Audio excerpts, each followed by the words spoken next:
right? So if I take a kid, let me use, because I'm gonna be with Anthony Joshua one day. Listen, better hurry up. Yeah, I know, right? I gotta stay in my lane, but he need me. I'm a fan, man. Let's say that you're asking yourself to move around the ring and move back and forth. Your legs got to be in shape to do that shit too.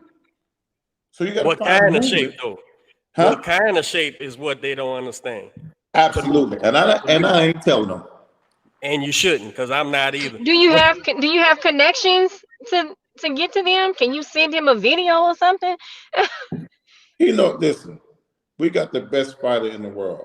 I met him in Saudi Arabia 2-3 years ago, but he got a team of people that they believe what they're doing is working.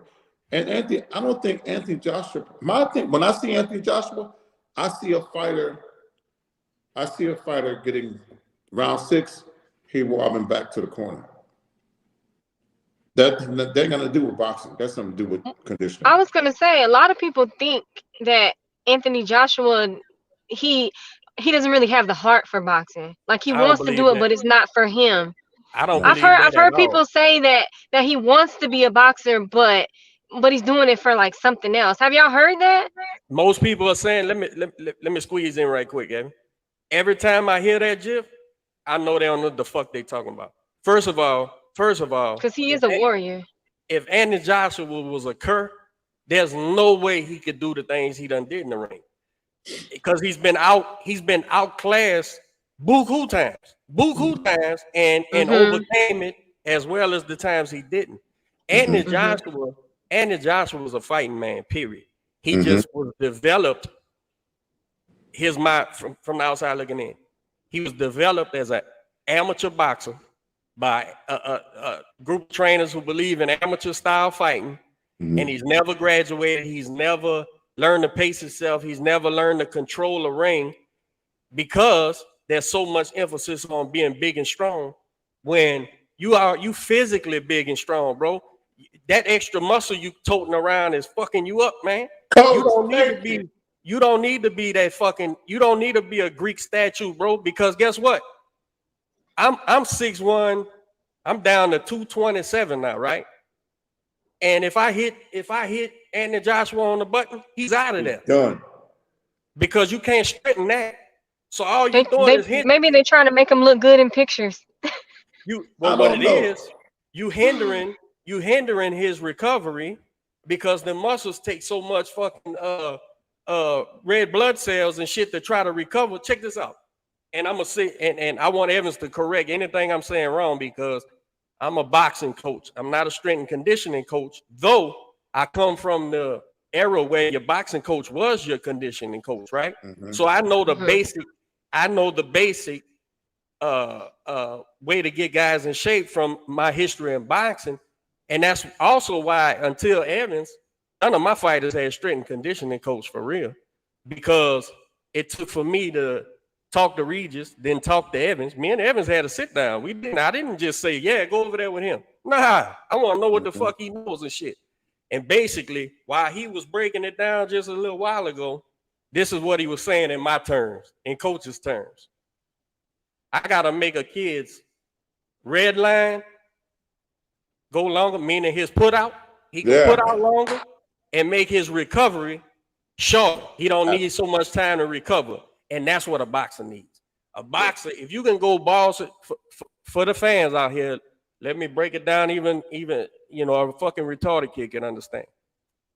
If you could, I'm sorry, you can't say retarded no more. I forgot. You can't say that, no. You know what I mean? The whatever the real word is for retarded kids. So if you can go balls to the wall, I need you to fight for 3 minutes, right? Before you get arrested. If you can go balls to the wall for 60 seconds or 3 minutes, that ain't enough. Because what if this guy can go balls to the walls for 2 minutes of the 3? Now we outmanned. We got to expand your red line, your top out, your full throttle, and then your recovery has got to shrink in order to get back to the top thing. It's now, stupid boxing YouTube coaches, let me explain something to you, stupid. This is what you don't understand. This goes to a whole fight. If Regis Prograis got to fight 12 rounds, you got to have his balls to the wall, red line completed, his recovery completed, and you need to know, let's say he catches one and gets wobbled a little bit. We no longer have 12 rounds in us because it took something out of us. So now we got to get the same job done in 10, 11 rounds. Whatever the case may be, you know your fighter. You're supposed to know your fighter. So this thing is fucking universal.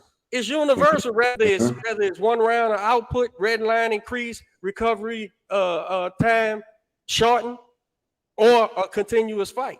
This is boxing, folks. And this is the shit you don't hear about from the YouTube guys. You don't hear about this shit because they don't know. They have no fucking clue. Now take that same understanding and put it to will, determination, all those things. If this guy's got a crack in his determination and will, well, like Coach just said, he told Regis, convincing now, son. This guy don't have the will. Now go show him he don't have the will, and he'll whoop his own ass. We don't even. We just punching on him because he's gonna say to himself, "Man, I just hit this dude with everything I got," and he looked at me and grinned and punched me back twice. Now all of a sudden you go back to the corner and tell you and listening to your uncle, your daddy, whoever it is, and he's saying, "I need you to A, B, and C," and you going, "Yeah, but that shit don't matter." I tried that, it didn't work. And that's how you break them intangibles. But yeah, Coach, my bad.